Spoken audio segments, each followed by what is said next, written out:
What are some of the things that you have personally tried to do to reach out to your grandchildren? Well, that's really a difficult situation because my grandchildren are minors, and reaching out to them, I don't think that anything I sent to them would actually end up in their hands.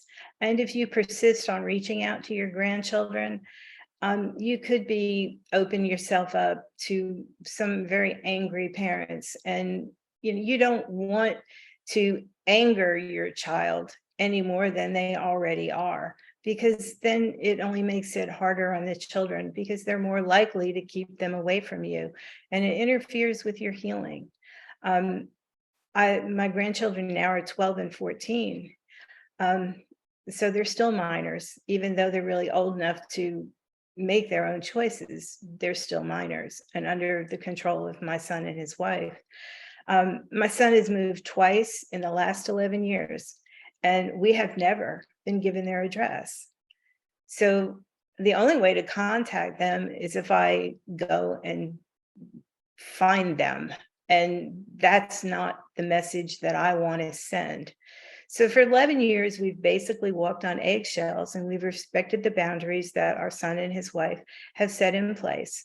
We leave them alone, we don't interfere, and we just pray that one day things will change. We have reached out to our son, but he doesn't respond.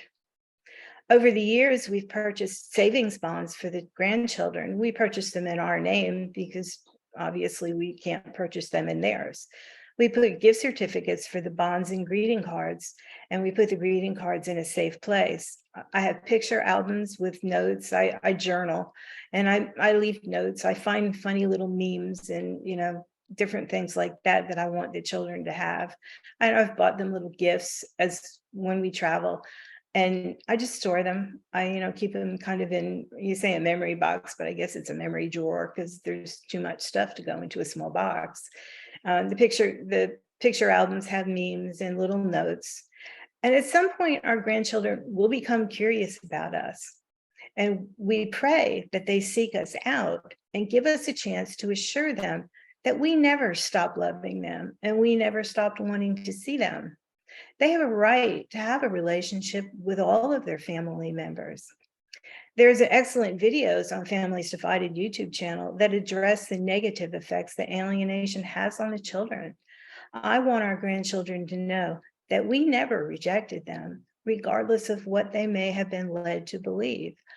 I don't ever want them to blame themselves for this situation or to view themselves as unlovable by their grandparents.